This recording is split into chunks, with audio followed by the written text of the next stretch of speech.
se uno passa sopra, uno cade, uno fa male. Come si fa a buttare banana sulla strada così? 8 colpi si avvertono nitidi nel video girato da un residente della Palazzina al Civico 9 di Via della Roggia, di fronte alla scena della sparatoria che ieri ha seminato il terrore nel quartiere. Stavo andando a lavorare, no?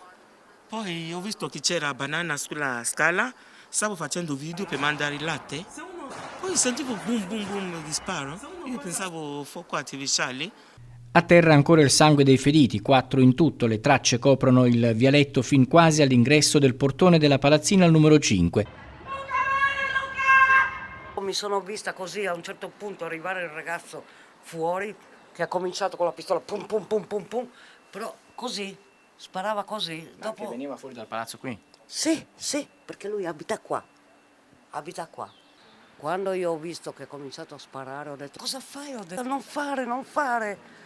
E invece non mi ha ascoltato.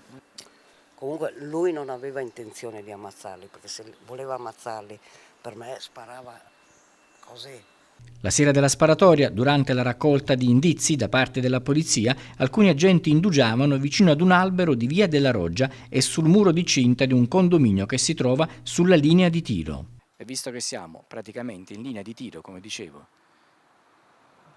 rispetto al punto in cui sono stati esplosi colpi di pistola, è probabile, poi lo si capirà con le indagini, che un colpo possa essere arrivato fin qui.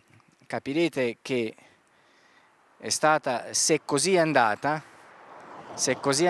il rischio che si è corso qui in Via della Roggia durante la sparatoria, per chi non c'entrava nulla con la lite, di essere magari preso da un colpo di rimbalzo, da una pallottola impazzita, è stato molto alto. Dopo il fermo del quarantenne gravemente indiziato di essere l'autore degli spari, le indagini dovranno accertare il motivo che ha scatenato la lite prima e poi la sparatoria. Il clima che si respira ora è di paura.